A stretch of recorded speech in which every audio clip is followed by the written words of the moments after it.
इधर रावत जी, फौजदार जी, सभी को जितने भी साथी हैं मेरा हाथ जोड़ के नमस्कार। सबसे पहले तो मैं आपका अभिनंदन करता हूं, स्वागत करता हूं। इतनी सर्दी के अंदर आप सब अपने जिला कार्यकर्ता सम्मेलन के लिए आए। आम आदमी पार्टी व्यवस्था बदलने के लिए पैदा हुई। इस देश से भ्रष्टाचार को खत्म करने के लिए, अपराध को खत्म करने के लिए, अशिक्षा को खत्म करने के लिए, बीमारी को खत्म करने के लिए, बेरोजगारी को खत्म करने के लिए। और वो लड़ाई हम लगातार लड़ रहे हैं। दिल्ली में हमने लड़ाई लड़ी, 3 बार हमारी सरकार रही, 2 बार फुल टाइम और 1 बार 49 दिन। सारी पार्टियां और सारा देश कहता है स्कूल तो आपने बदला, सारा देश कहता है कि केजरीवाल ने हॉस्पिटल तो बदला। पहली बार देश के अंदर फ्री बिजली तो दी और 24 घंटे दी। पहली बार फ्री पानी दिया और 24 घंटे दी। बिना खर्ची पर्ची के रोजगार दिया। व्यापारी सेल के मेरे भाई बोल रहे थे सचिन जी, दिल्ली देश का पहला ऐसा राज्य था जब तक आम आदमी पार्टी की सरकार रही, किसी व्यापारी को इंस्पेक्टर नहीं गया, ना जीएसटी का गया, ना किसी और डिपार्टमेंट का। हमने व्यापारियों को चोर नहीं समझा।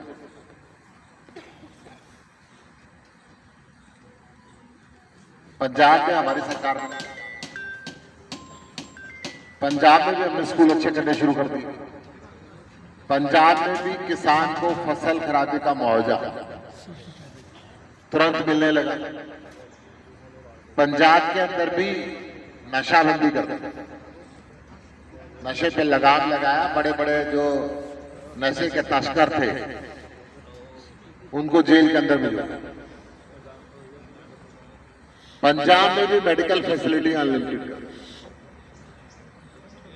पंजाब के अंदर भी किसान जो रात को खेत में परेशान होता था उसको दिन में पानी बिजली मिलने लगी। हम व्यवस्था बदलने की लड़ाई को लड़ रहे हैं। ये देश की सबसे यंग पार्टी है और सबसे कम समय में राष्ट्रीय पार्टी बनने वाली पार्टी। 2009 से पहले हरियाणा में जब बीजेपी की मीटिंग होती थी, आज आपके लगभग 80-90 आदमियों के 20-30 से ऊपर नहीं हुआ था। इतने कम समय में हमारे गोवा में विधायक बने, जम्मू कश्मीर में विधायक बना, गुजरात में विधायक बना, दिल्ली में 3 बार सरकार रही, पंजाब में सरकार है और अभी पंजाब में फिर आंधी आई है।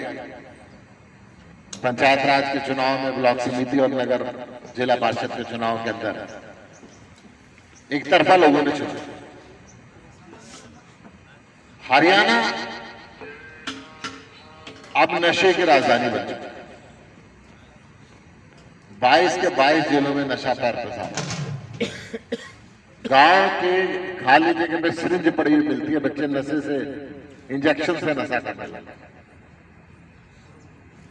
हरियाणा अपराध की राजधानी बन गया।